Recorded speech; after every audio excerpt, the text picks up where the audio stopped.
Hello guys welcome to Movie Max. நம்ம இந்த எபிசோட்ல இந்தோனேஷியால ரீசெண்டா வெளியாகி பாக்ஸ் ஆஃபீஸ்ல கிட்டத்தட்ட ஒரு $7 மில்லியன் அளவு கலெக்ட் பண்ண சுகர் மில் அப்படின்ற ஒரு சூப்பர் நேச்சுரல் ஹாரர், அப்புறம் வந்துட்டு ஒரு ஃபோக் ஹாரர் அப்படின்னு சொல்லலாம்.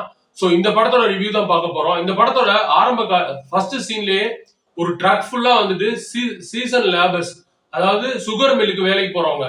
ஸோ சுகர் மில் வந்து டெம்பரரியா அந்த ஹார்வெஸ்ட் நடக்கிற அந்த சீசனுக்கு மட்டும் ஆள் வந்து டெம்பரரியா எடுப்பாங்க. அப்படி வந்துட்டு ஒரு கிராமத்தை சேர்ந்த எண்டா, ஃபாதில், அப்புறம் நானி, ஹெண்டா, அப்புறம் வந்துட்டு முலியோனோ, அப்புறம் வந்துட்டு இன்னொருத்தர் வந்துட்டு ட்விகி அப்படின்ற ஒரு 6-7 பேர், அவங்க எல்லாருமே வந்துட்டு ஒரே கிராமம் தான். பட் இவங்களோட சேர்ந்து இன்னொரு 150 பேர் கிட்ட ஒரு 2-3 ட்ரக்ல மொத்தமா போறாங்க. அப்படி அவங்க போய் அங்க இறங்கினோடனே இவங்க எல்லாரும் அந்த அந்த சுகர் மில்லே வந்துட்டு பாத்தீங்கன்னா ஒரு ஃபுல் டென்ஸ் ஃபாரஸ்ட்.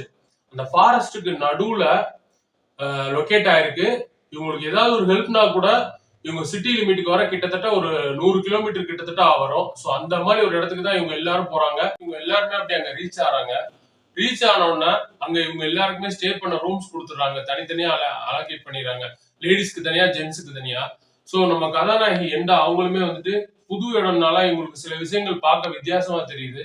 ஸோ அடுத்த நாள் காலையில அந்த மேனேஜர் மாதிரி இருக்கக்கூடிய ஒரு லேடி அவங்க கூப்பிட்டு சொல்றாங்க, இங்க வந்துட்டு ரூல்ஸ் அண்ட் ரெகுலேஷன்ஸ் நீங்க ஸ்ட்ரிக்டா ஃபாலோ பண்ணணும், வயலேட் பண்ணவே கூடாது. குறிப்பா நைட்டு 9 மணிக்கு ஒரு விசில் ப்ளோயர் சவுண்ட் கேட்கும், ஒரு பயங்கரமான சவுண்டு. அந்த சவுண்டுக்கு அப்புறம் நீங்க யாரும் உங்களோட ரூம்ஸை விட்டு வெளியே வரவே கூடாது. இந்த ரூலை மட்டும் நீங்க எக்காரணத்தை கொண்டு வயலேட் பண்ணவே கூடாது அப்படின்ற ஒரு ஸ்ட்ராங்கான ஆர்டர் கொடுக்குறாங்க. அதுக்கு பின்னாடி ஒரு மிகப்பெரிய டார்க் சீக்ரெட் இருக்கு.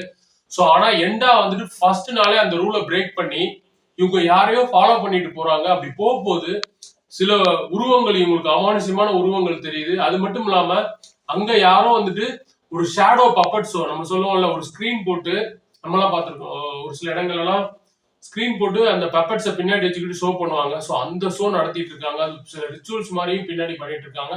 ஸோ இதை பார்த்துட்டு இவங்க அந்த இடத்துல மயக்கம் அப்படியே விழுந்துடுறாங்க. ஸோ இதுக்கு அடுத்து அப்பதான் வந்து இந்த படத்தோட நேம் கார்டே போடுறாங்க.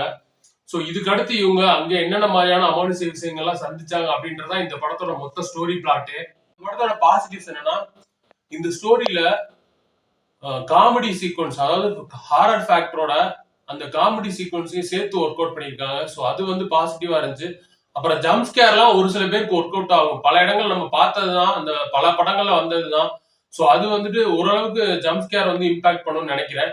அடுத்து வந்துட்டு அந்த ஸ்டோரியை இவங்க நரேட் பண்ண விதமுமே, இந்த ஸ்டோரிலாம் பழைய ஸ்டோரி தான், பட் இருந்தாலும் அதை நரேட் பண்ணி அதை வந்துட்டு ஒரு கிரவுண்டடா கொண்டு போனது நல்லா இருந்துச்சு. இது எல்லாமே இந்த படத்துக்கு ஒரு பாசிட்டிவ்னு சொல்லலாம். இந்த படத்தோட நெகட்டிவ்ஸ் என்னன்னா, அந்த ஸ்மைல் படத்துல வரக்கூடிய ஒரு சில காட்சிகள்லாம் இதுல இருக்கும், நீங்க பார்த்தாலே தெரியும். ஸோ அது மட்டும் இல்ல, அந்த ஹாரர் சீக்வன்ஸ்ல அந்த இதெல்லாம் கிராபிக் ஒர்க்ஸ், அந்த பிஎஃப்எக்ஸ் எல்லாம் வந்துட்டு அப்படியே பிசுரடிக்குது, அந்த அளவு குவாலிட்டியா இல்ல. அது மட்டும் இல்லாம இந்த படம் கிட்டத்தட்ட ஒரு 2 மணி நேரத்துக்கிட்ட ரன் ஹவர்ஸ் இருக்கு. ஸோ இது வந்துட்டு இன்னும் ஒரு 1 hour 40 minutes இருந்தா நல்லா இருக்கும். குறிப்பா வந்துட்டு கிளைமேக்ஸ் சீக்வன்ஸ்லாம் வளவளக்கணும் இழுத்துக்கிட்டே இருக்காங்க ரப்பர் மாதிரி. அப்புறம் வந்து ஃபர்ஸ்ட் ஹாஃப்ல இந்த படம் கொஞ்சம் அந்த பிக்கப் எடுக்கிறதுக்கு ஒரு 1/2 hour ஆகும். ஸோ இதெல்லாம் கட் பண்ணி கொஞ்சம் கிறிஸ்பா கொடுத்தா இந்த படம் ஒரு ஹைலி ரெக்கமெண்டட் படமாவே வந்திருக்கும். ஸோ நம்ம பொறுத்தவரை இந்த படம் வந்துட்டு ஒரு ஒன் டைம் வாட்சபிள் படம் தான். டைம் பாஸ்க்கு வேணா நீங்க பார்க்கலாம் அந்த படத்தை. So thanks for watching. Subscribe our channel.